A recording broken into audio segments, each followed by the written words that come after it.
Forward to show you the project we've been working on together for the last, I think, more than 3 years. Finally, it is taking shape, so we'll be showing you some progressive images as well. So I think the format of the presentation is I'll just quickly run you through the design, the architectural design, the planning, and it will be followed by Hiten sir's concept on the structural design. So I'd like to begin.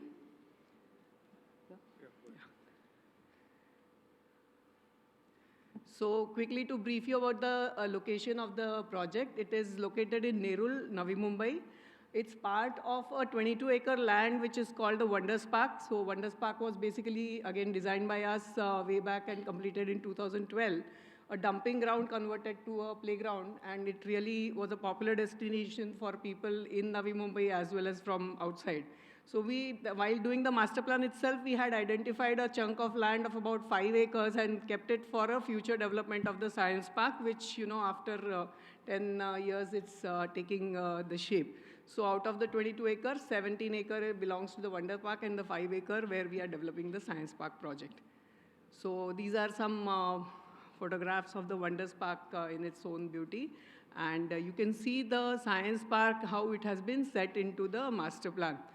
So this is what we have designed, and this is what is taking shape. So these are a few images. These are renders, and one thing we are proud to say, whatever renders we generate in our office, the project actually tend to look like that. So we don't mind showing them as real images as well. So these are a few regions. So basically the science park, of course, the building design, the architecture are one major part of it. But again, the science park, why the shape has been selected and what it will house. So the science park is basically defined with the 5 major themes on which all the exhibits, the science exhibits are being designed and developed. So it is about future me. Evolving humans and how science, technology, energy, machines, space, environment all affect us and the future us. That is the theme of the exhibits which we will be housing in this particular science park. So the planning is, of course, now with the site of 5 acres and the floor plates which are required for exhibits. The structure has 3 levels of exhibits, and ground level primarily acts as the entrance lobby, the administration areas and service areas and coffee shop and souvenir shop, etc. And the level 1, 2, and 3 primarily have the exhibition spaces to house the future science exhibits. There is a second smaller structure you can see beside the main structure, so that will act as a convention center. It has a multi-purpose, a multi-purpose hall and some meeting rooms and cafeteria. So the 2 structures together are called as the science park. So total construction area of the project is approximately 2 lakh square feet. And the planning primarily, like I explained, on the ground floor is all the drop-offs and entries and ticketing counters, cafeterias, souvenir shops, and so on and so forth. And the first level onwards begins with the spaces for exhibition. So, ground floor, we are housing certain exhibitions on life and environment, and then the first floor has again exhibitions on probably machines and robotics. And then the third floor, which has the maximum height, about more than 8 meters, will house the exhibits for space. So we will take advantage of that height and we'll try to exhibit larger exhibits here.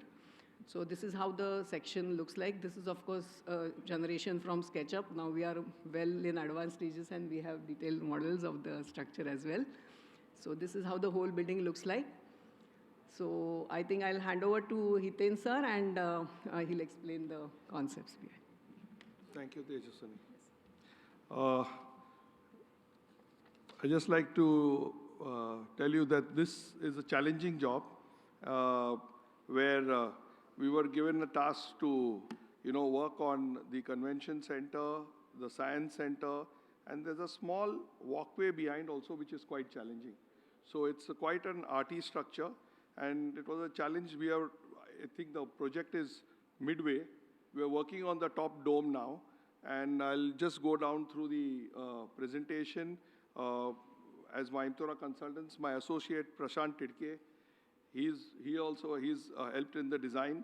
And we have actually started off with just getting a concept of where we stand, how, in what plane. So we just made a sort of a model to get an idea where we are going from, to get just a thought process.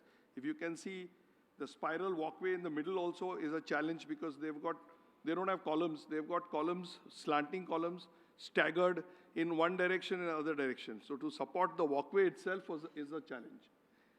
Then we did a SketchUp to get a feel of the entire connection. How would we do it before we actually make the ETAP model? Just to get a feel of the structure. So the cantilever portion, the connection between the two domes. So this is just for evaluating how we should go ahead. And then we finally came up with the model, with the aperture sizes, and with the calzip zone and the glass zone. So we broke it up into separate parts to get a feel of the structure and the behavior of the structure. This building was in foundation with pile foundation, and we got a lot of rock. So this is 600 and 750 diameter cast in situ piles. Varying heights of the piles were from 6 to 18 meters. Because that area we probably encountered a lot of rock outcrops. Column distances are also quite challenging, between 8.5 to 16 meters. Therefore, we had to provide for PT and the post-tension beams only, not the slabs.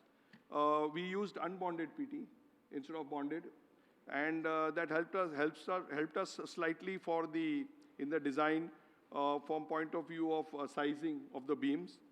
Calzip, as I said, and a combination of glass was used for the dome, and structural steel grades are E250 and E310. We used 175 nominal bore, 125 nominal bore, and RHS 300 by 150 and 145 by 8. FE 500, 40 was a torch steel we had used for the reinforcement, and we use a combination of 40, 35, and 30. Some of the other salient features are our diagrid system will start from the first floor ring. There's a ring beam which is approximately size of 1200 by 800. And we have an aperture size of 2.2 by 2.2, going maximum to 2.5 to 2.5, and then going down as you go down further. And these connections of the diagrid is rigid with the ring beam. We have taken a fixed connection. And the purlins obviously will be on top of the diagrid for the support of the glass and the calzip area. The ramp, as I said, pedestrian ramp is a feature itself. And the structural steel, there are certain cantilevers which are going to be, or the bridges, which act like canopies. So we're taking slanting columns to support that. The process is on. As I will show you later on, the construction is going on. We have come to a certain point. And we are working on the dome, and we are working on the connection details and all that. I'll just give you an idea on how we are, there's work in progress. So it's not yet fully crystallized. As I said, unbonded PT beams are also considered. Science Center dome, there are some trusses which we are using those RHS sections to connect the two domes. The Science Center, and of course, each and everything has got a third-party inspection, testing, at the workshop, and going to be also at on site if there are some welding work done on site. And the amount of fire protection is a little of a question whether we should put in intumescent paint, because the dome is between 3 meters to 11 meters. So we may do it at the lower ends and may not do it above, because NBC is, I think, gives us a 6-meter height or something like that. So at present, we have taken the full dome for the fireproofing, but we may try to avoid it in the higher zones. This is just to give you an idea of the layout of the project. As you say, we have got a lot of, the cores are there, well placed, so we can use them as ductile shear walls to take care of the lateral. And you see the PT beams, the band beams, between columns, they are quite large. Some of the spans are 16 meters, 10 meters, 12 meters. And the ramp, if you see, notice there are columns staggered on only either side, and they are not in front of each other. They are staggered also, in plan and in elevation. So, of course, we had used a ductile shear wall design for this. And now, as far as as I told you, the nodes, we are just working on the nodes. So looking at option 1, option 2, maybe in something in between, we are evaluating all with the architect, depending on, because finally they're going to be seen. So it has to be very aesthetic. This is the type of SketchUp, this is the model, Tekla model which we are developing. The main contractor is Pioneer Foundation Engineering. In steel are the structural fabricators and pre-engineered contractors. And PTSI are the engineers who have done the unbonded post-tensioning. We have worked on a scheme, a tentative scheme of how we are going to erect this. So the erection, obviously, the sequence of erection, the design of the trestles and the staging for the erection, and then after completing the dome, how are we going to remove the supports? That sequence we'll have to also work out, and that's what we'll be doing in the subsequent days. But this is a tentative sequence which I've thought of, and our company, with the help of InSteel and the architects, will finalize this. But this is just a tentative procedure of how we are going to, from the periphery, go up, and the supports are going to be done with either trestles or with cuplocks or with maybe a pulley system to hold certain parts. So it will be maybe a combination of all three. So this I just quickly.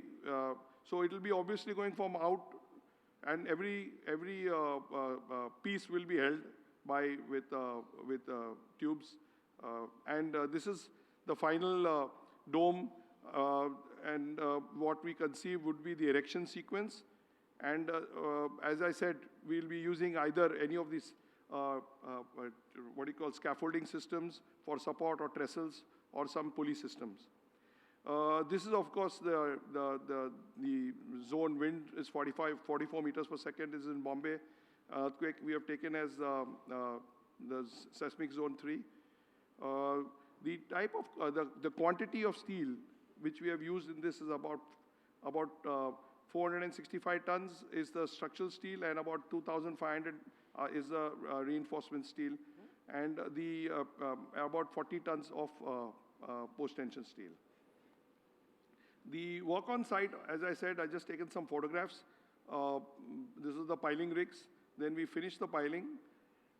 This is the present position on site as the progressive goes. As you see, the outer columns are also kind of inclined, slowly moving in to meet the shape. And as the progress, I've just taken some shots on progress of the work. And this is the overall view from the crane and some concreting process. Thank you. Now there is a small video which I think they'll be playing as a sort of a walk-in video which we have made.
This is to show that whatever the architects can think of, we engineers can definitely build it.